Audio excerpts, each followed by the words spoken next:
Ooh.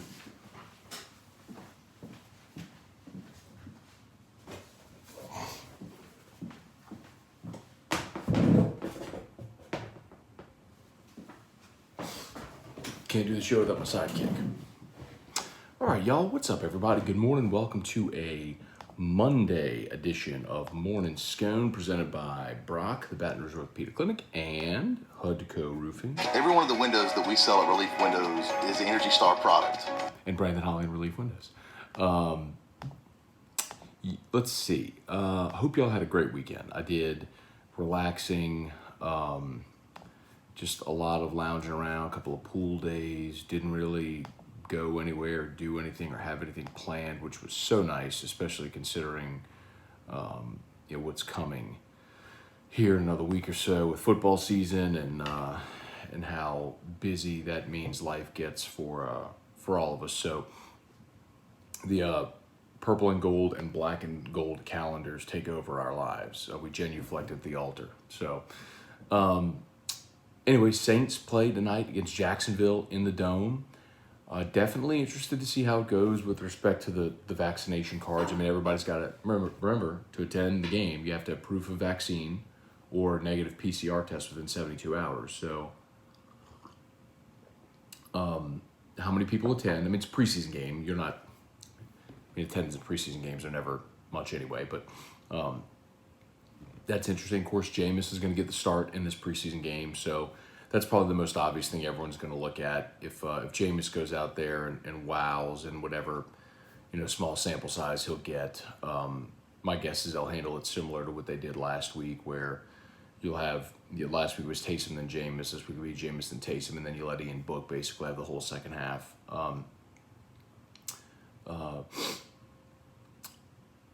I definitely want to see if Tony Jones can replicate his performance, because I think he's throwing Devontae Freeman out the boat. With what he did last week, I think he's your number 3 right now. I don't even think it's particularly close. And let's see some of those receivers, man. Marquez Callaway flashed it last week.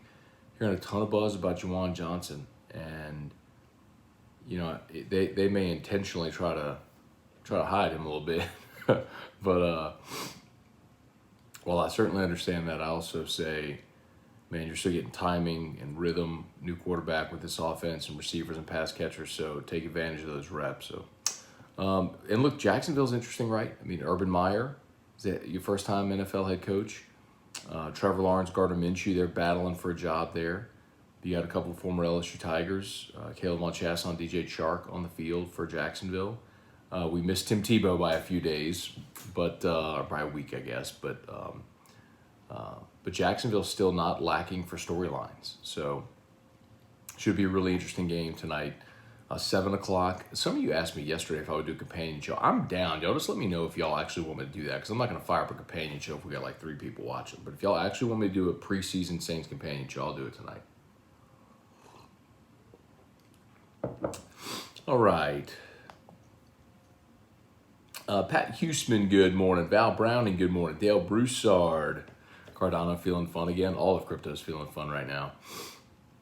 Brady Smith, good morning. Does Jameis officially win the job tonight? I think so, Brady. I don't know that they'll so officially would mean, do they announce it? Probably not. I think they would wait until after the 3rd preseason game, like going into the season opener against Green Bay.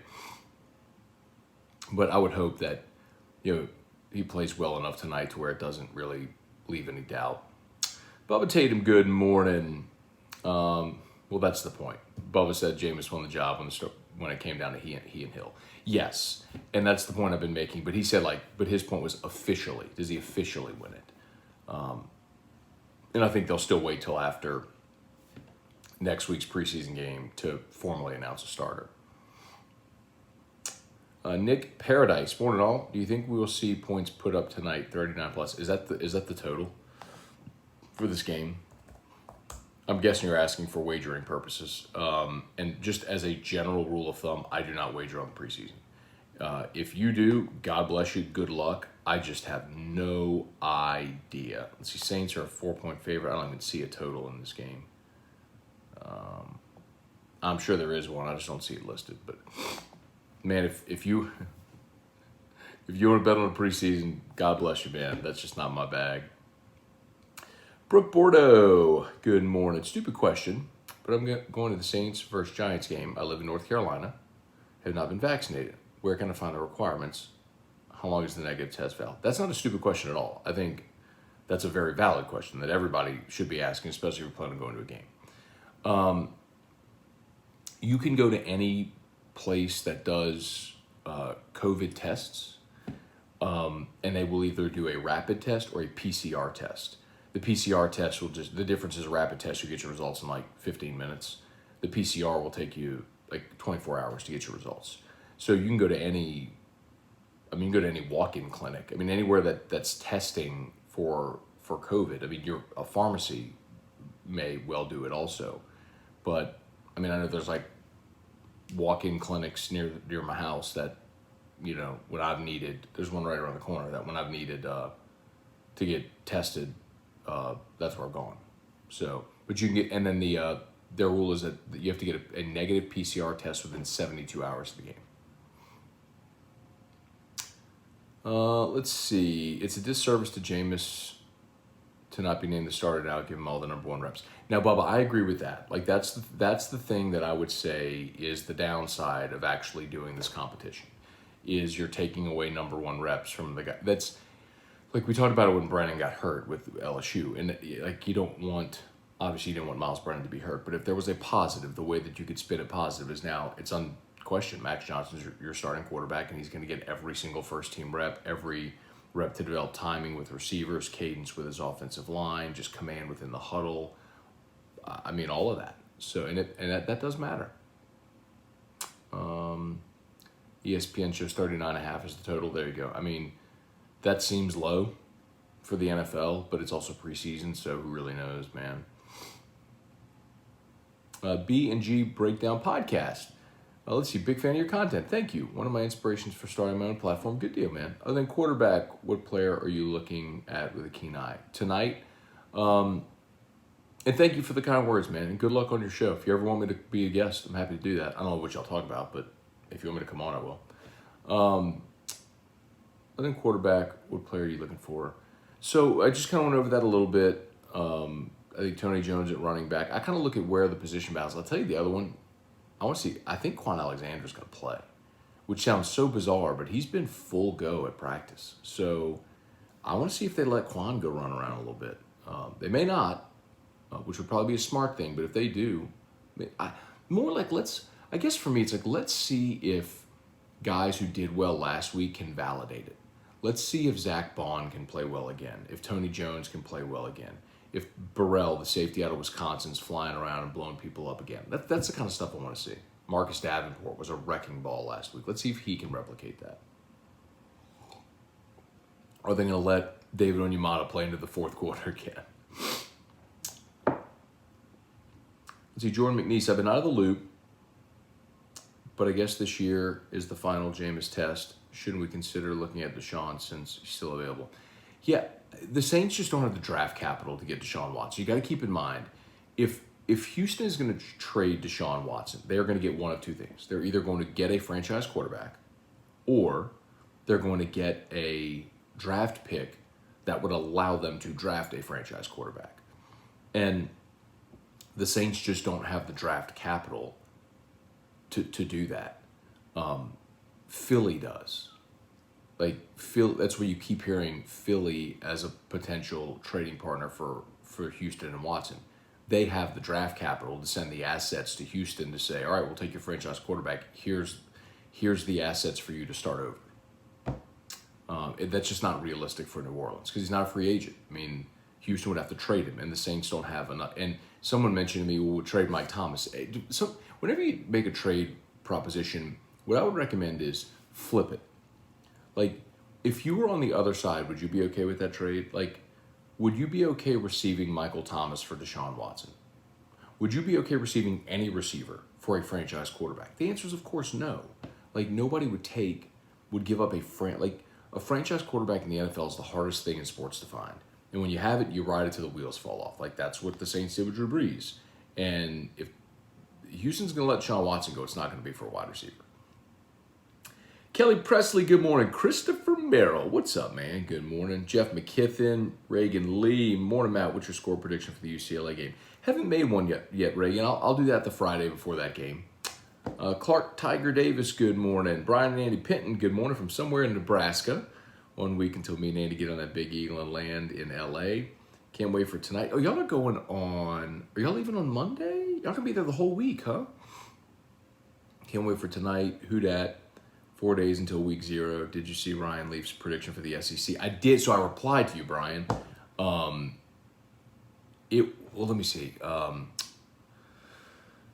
can't leave this page, doggone it, because I'm going live on this Facebook page. Anyway, he had, it was Ryan Leaf's SEC prediction, and he had I think A&M 1, Ole Miss 2, Bama 3, LSU 4, Arkansas 5, Auburn 6, Mississippi State 7. I think that's how he had it in the West. Hey, Ryan, stick to the Pac-12, bro. Ooh. Charlie Cavell, good morning.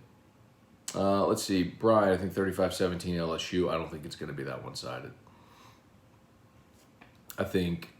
I understand, like, LSU fans are going to be optimistic and are going to think that game's going to be one-sided. But look, y'all, I mean, there's a reason the line is 4. I mean, you're going to get a much better look after you watch UCLA play this weekend against Hawaii. But I can only say this so many times, y'all. I can only say this,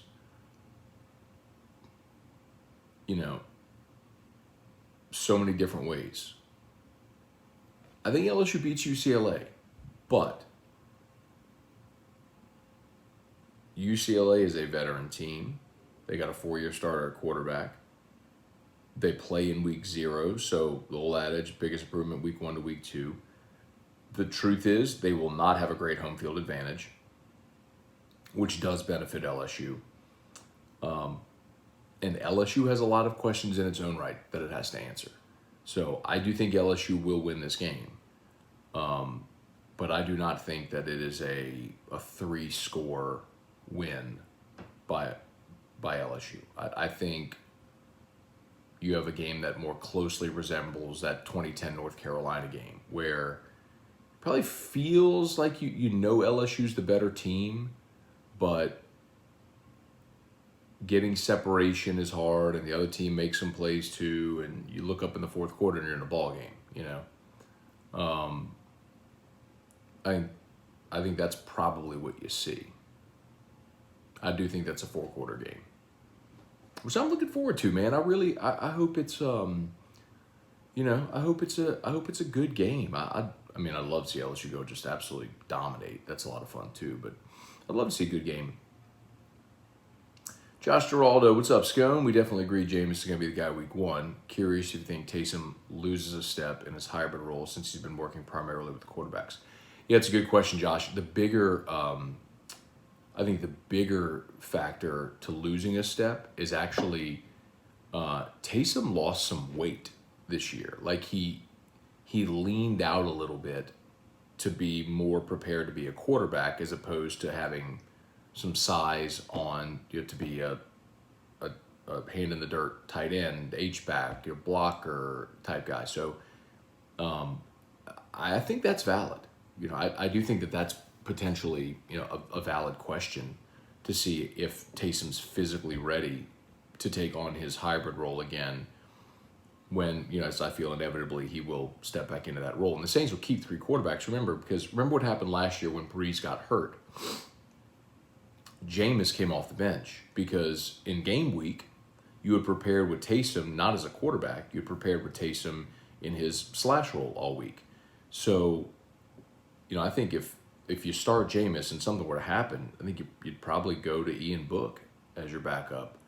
Or maybe that's different this year because Taysom does have so many reps at quarterback.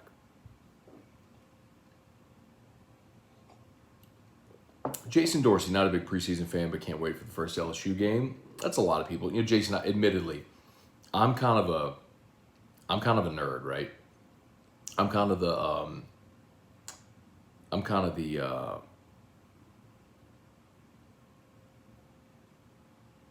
the preseason roster cuts nerd. Like, I care who earns roster spot 51, 52, 53, because generally those are guys that are going to be special teamers and guys that give you key depth.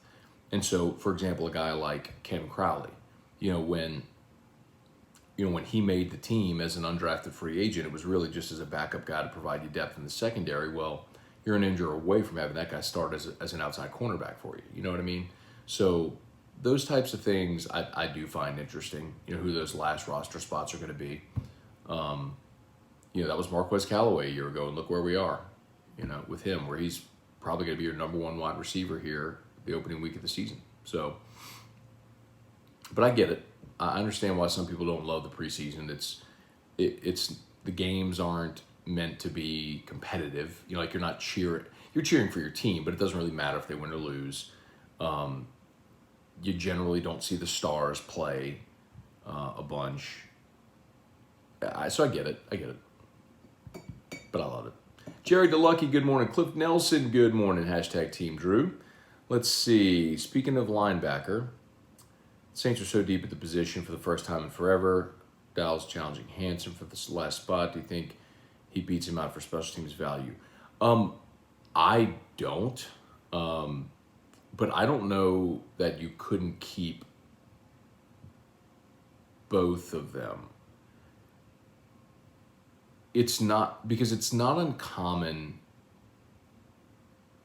that if there was a guy, I guess I'm thinking like Craig Robertson, but that's not a great comp because Craig did play line. I mean, and was it 12 or 13? He was your leading tackler. The example I always give is like Courtney Roby when the Saints kept a 6 wide receiver because he was just a key special teamer, but he was listed as a wide receiver. If there's a guy you think brings you that value, I mean, Robertson was your special teams captain, then you keep him. But if you go DeMario Kwan,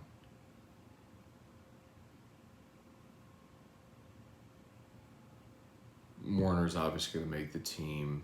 Bond's obviously going to make the team.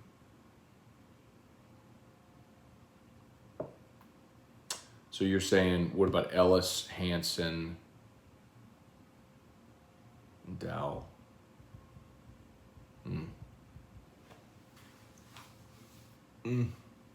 Those are the type of tough decisions I'm glad I don't have to make. But no, I would say that Hansen makes the team again. Joey Vincent, good morning. Jerry DeLucky, Leaf at A&M undefeated. Yeah, come on. I think they're gonna. I've told you before. I think they got a great chance to win 10 games and maybe even 11. But they get Bam at home now, early in the season. I mean, I get why people are predicting it for A&M.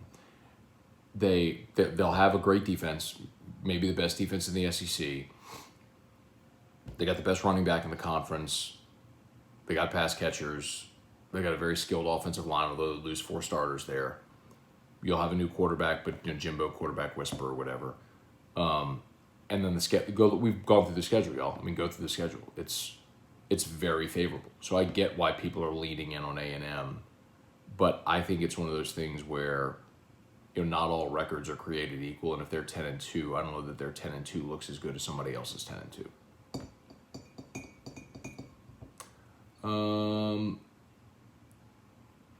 Spurge, morning, Matt. Do you expect Winston to get the lion's share of the snaps tonight? I think they'll do it exactly like they did last week, Spurge. I think Winston will start, probably play the first quarter.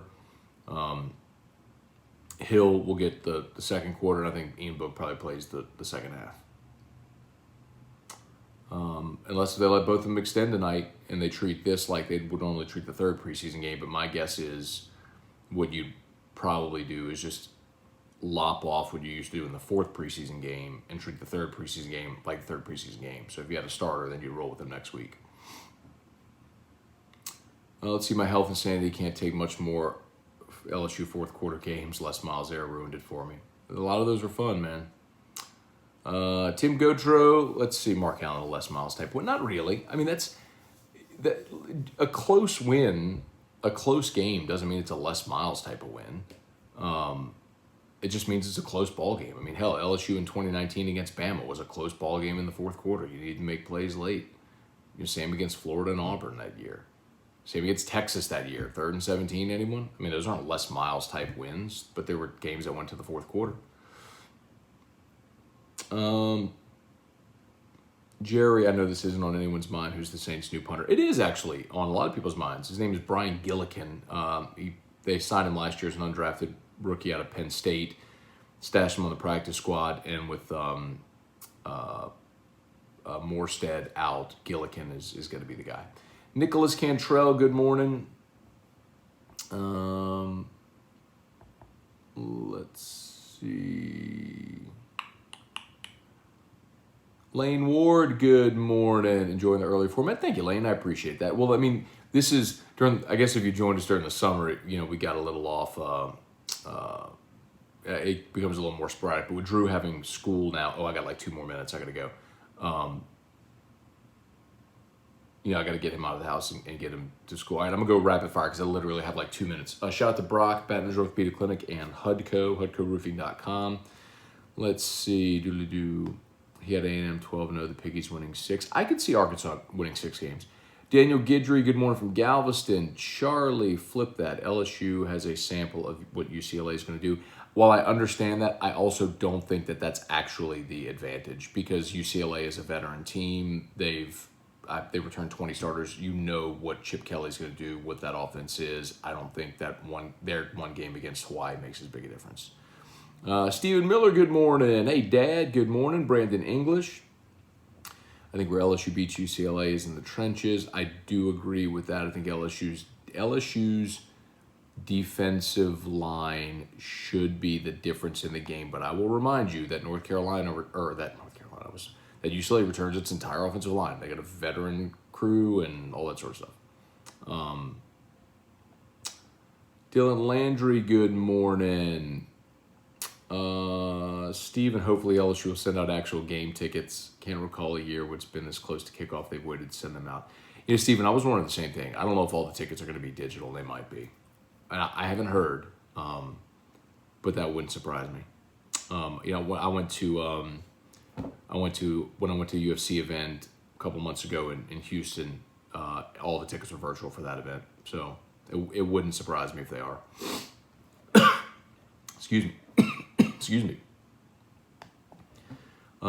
Henry Gordon Bennett goes to show how much interest UCLA fans have in the game. They're giving away tickets to high school students that would likely go. I didn't see the thing about high school students. I saw that they have a program where they're giving student tickets. Someone came in and I guess bought the student tickets, so any student can go. Not high school. That's probably what you're referring to, Henry. It's not high school unless if you saw something. If you did send me a link, but what they announced on Friday is that UCLA students can go for free to the game. What's a student ticket cost? When I was at LSU, a student ticket was $7. It can't be much more than that. Dale Broussard, LSU should dominate both lines of scrimmage. Don't be so sure on the offensive side of the ball. Are you surprised how well Juwan Johnson is making the transition to tight end? I'm not surprised because as a flex receiver, that's kind of what he did at Oregon anyway. I can live with a less close win, but I can never do third and Chavis again in my life, which I think is also one of the more overrated storylines that wasn't an actual thing. I think it became a thing in LSU fans' heads, so every time a team converted on third down, they would just say third and Chavis, which was actually not valid because LSU was actually pretty good on third downs. But you all convinced yourselves of that mantra. So anyway, I got to go. Locked on LSU coming up a bit later. AFR 3. Let me know if y'all are in for a Saints companion show tonight, and we'll see you. Peace.